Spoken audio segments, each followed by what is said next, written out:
Hey guys, welcome to Boxing Squared for boxing news and views from around the internet. I'm going to get off the Joshua and Wilder treadmill because it's just getting boring. It was boring before between April and June. We had 3 months of it, just the last couple of weeks of it. He said, she said, will they, won't they? All that sort of stuff. It really is just so tiresome. And it has become, again, about positioning. Positioning by both sides to say that they want the fight, but ultimately it's going to come down to money. And I can tell you now, and I'm going to wrap this up in about 1 minute or so, this little summary before I get to the latest news, but this will be my last sort of salvo on the topic. But in terms of the summary, what's going to happen, because we have this deadline which Eddie Hearn has set, announcing Anthony Joshua's fight this month. By the end of this month, the fight isn't going to get made with Deontay Wilder. That much is clear. It's just that clear. It is grinding out to an inevitable situation where that fight is not going to be made. And Anthony Joshua's promoter, Eddie Hearn, and Anthony Joshua, they've been making these efforts very publicly. Some of it is about positioning, but I do believe that they do want this fight. But it's not going to get made. Deontay Wilder on the other side of the fence, he's saying certain things, but he's not going to take a deal that isn't in his best interest. And his best interest, from what he's been telling us, is 50%. But I'm not even sure he wants the fight at this point, because all he seems to be willing to do at the moment is take pot shots at Anthony Joshua. And that's kind of been proved out by his most recent statements again. Does he want the fight? Well, I'm not so convinced at this point. I think that Deontay Wilder is more than happy to fight Tyson Fury in a rematch. He said as much. He said that is his number one option, and that Anthony Joshua didn't really want the fight. And depending on who you support as a fighter, if you support Anthony Joshua or you support Deontay Wilder, it's going to influence how you feel about the situation. And no doubt about now, we're going to have situations harking back to the first time, but please don't write long-winded comments in the comment section. It's just not necessary. I lived it, I breathed it, I was doing it for months, and we've been doing it for the past few weeks. We've been back on the treadmill. And it's been boring, it's been tiresome. And what's going to happen is both sets of fans are going to be getting all rabid into each other, and what we're going to hear is how one fighter didn't want the fight and how the other fighter never really wanted it. Both sides will create that narrative. Joshua fans will say Deontay Wilder never really wanted it, he's had a contract, he's had an offer, he doesn't want the fight, he doesn't want to take the biggest career payday of his life. And Deontay Wilder fans will say the offer wasn't real, they didn't really want to make the fight, they were always looking to line up Dillian Whyte in April.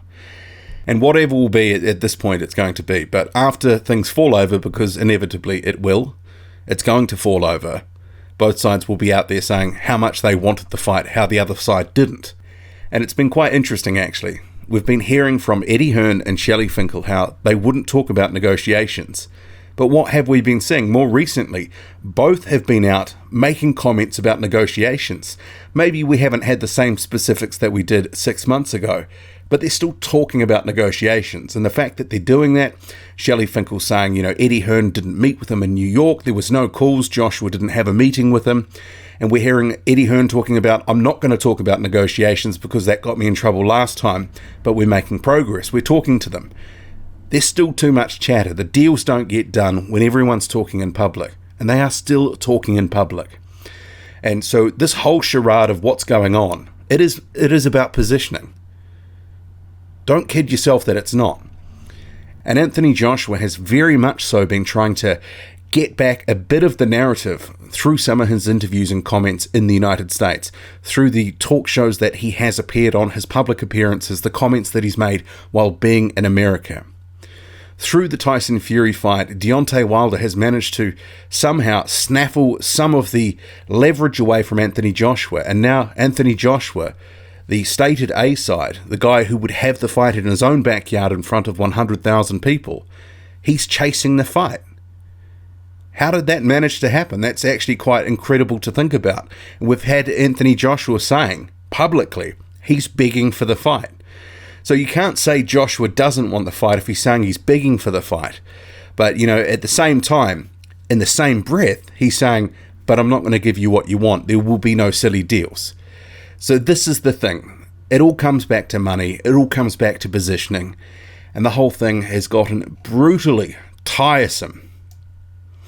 Anyway, what I'll do now, that was a bit more than a minute or two of a summary, but in terms of some of the latest things that have been happening. But this story here, this Boxing Scene article. So I'm not positive the Wilder-Fury rematch happens. If I'm Tyson Fury, I'm asking for the lion's share, and I know he won't get the lion's share in this deal. I'm not so sure that's true. I think the opportunity to increase their value for a potential future Anthony Joshua fight, they probably will come to some sort of split that'll be relatively even. Deontay Wilder reportedly had a slightly bigger cut of the pie for the first fight, but he had a belt. Tyson Fury, the lineal champion, that's not a physical belt, but that is, the man that beat the man. So Wilder was the slight A side in that equation. Arguably, with what's happened, Tyson Fury's come out with more credit from his performance, the comeback story, all that sort of stuff, and many people believing Deontay Wilder lost that fight. I don't think Tyson Fury is going to cut off his nose to spite his face here. He wants that rematch. From what he's saying, Deontay Wilder wants that rematch. They are both saying they want the rematch. And they're going to do this sometime in 2019. I have no doubt about that now.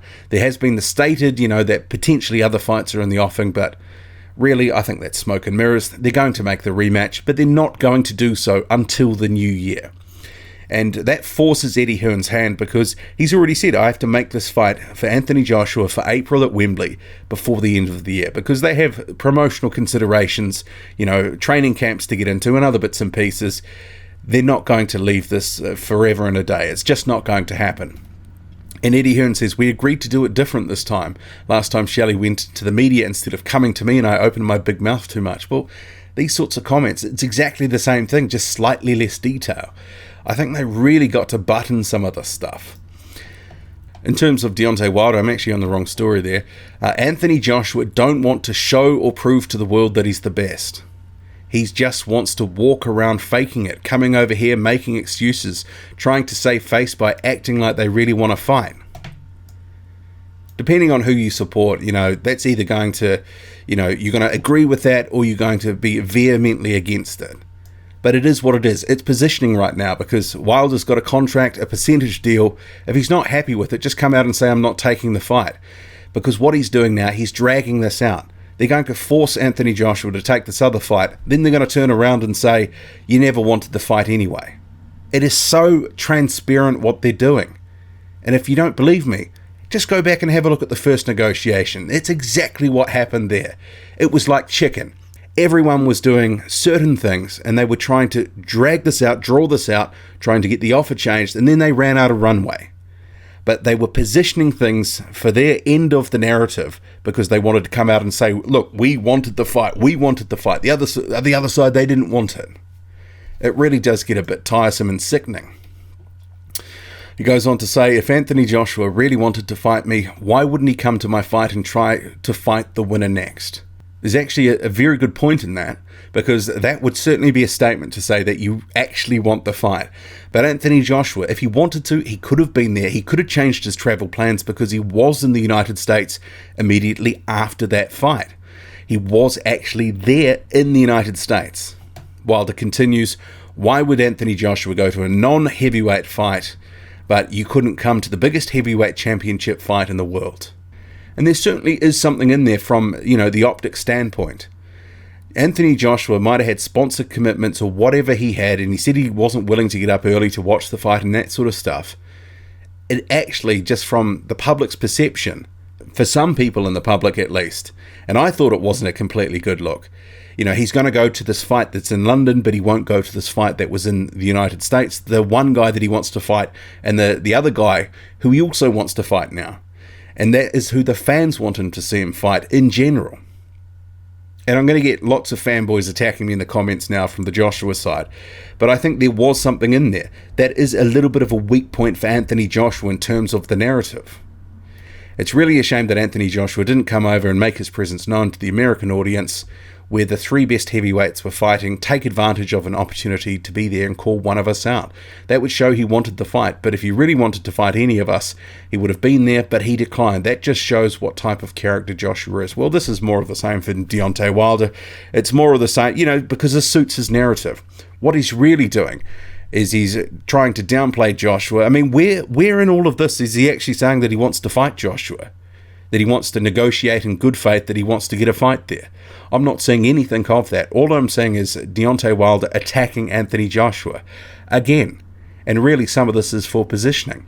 He does raise some good points, but if he really wanted the undisputed fight, wouldn't he say that? I'm not hearing him say that in any of his recent comments. He seems to be sort of trying to attack Anthony Joshua, saying it was fake, he didn't want the fight, he doesn't want the fight now. But at the same time, I'm not seeing any positive signals from him that he actually wants to unify with Joshua. And why is that? Well, the golden ticket at the moment, because he has another option, is Tyson Fury. Have another fight, have another crack at Tyson Fury, try knock him out, and you can get some, decent money and negotiating power for an Anthony Joshua fight. He said he wants power and leverage in the negotiations, said it before the Fury fight, and we're seeing it again. He hasn't got what he wanted. The pay-per-view maybe didn't do as much as he expected. He was expecting 2.5 million. He got 320,000, 325,000. Numbers are still coming in. That's nowhere near the barometer that, Eddie Hearn had set him. 40% is worth 500,000 buys and 50% a million buys. But those numbers, they were arbitrary numbers anyway. It was just a negotiating platform, a tactic from Eddie Hearn. He knew it wouldn't do a million buys, so that's why he threw it out there. And in terms of the rest of this here, AJ should 1000% be at ringside here with the three best heavyweights fighting in the same arena on Saturday night. He should absolutely be there. Well, it's debatable if they're really the three best. I think certainly many fans would have Anthony Joshua in their top three, possibly at the top, some of them at least. Luis Ortiz, I do believe he's a top 5 guy, but I don't believe he's in the top 3. It's in Wilder's interest to say that because he's beaten the guy. He's going to be bigging up Luis Ortiz until the guy retires because it is his best win. And his second best result is a draw with Tyson Fury. And arguably, you could say because Tyson Fury beat Vladimir Klitschko and he's got a bit more pedigree in terms of the resume than Luis Ortiz, you could say that was his best performance and it was a draw. There is an argument for that. But this next bit, I believe that Joshua's saving face and that he's scared. I don't think Joshua wants to face his critics and deal with the questions from the public and the media regarding his legitimacy as a champion. I mean, really? This is just more of the same dross from Deontay Wilder. Because if he wants to turn the spotlight back on himself, before 2018, Deontay Wilder had fought in about half a dozen fights as a champion no one wanted to see him in. He had a massive cherry picker label. You can go have a look at all the names and that sort of stuff. But if he wants to say that Anthony Joshua is not a legitimate champion, that he's facing nobodies, well, he's got to look at himself. All these guys do. Because really, some of it is just self-serving interest here. He wants to play down Joshua. He wants to make out that he's nothing because he wants to big himself up. It's as simple as that.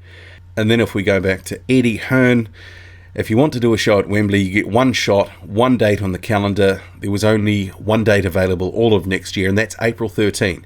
What you cannot do is wait and see what happens or wait till January. Impossible. That's what we're doing, and if you would like to join us, you're more than welcome. We can't wait much longer, and we can't force Wilder to fight. Wilder can try to fight Fury again, but then he's not thinking about his legacy. Well, I think he is to some degree, because getting a win over Tyson Fury is going to be massive for his career and massive for his negotiating power with Anthony Joshua. But these guys, both of them, they can't have it both ways. Deontay Wilder can't keep taking pot shots at Anthony Joshua, but then not actually say that he wants to fight, because I'm not hearing him say that. And I'm going to have people dropping comments, oh, the $50 million, that's gone. It's a new negotiation.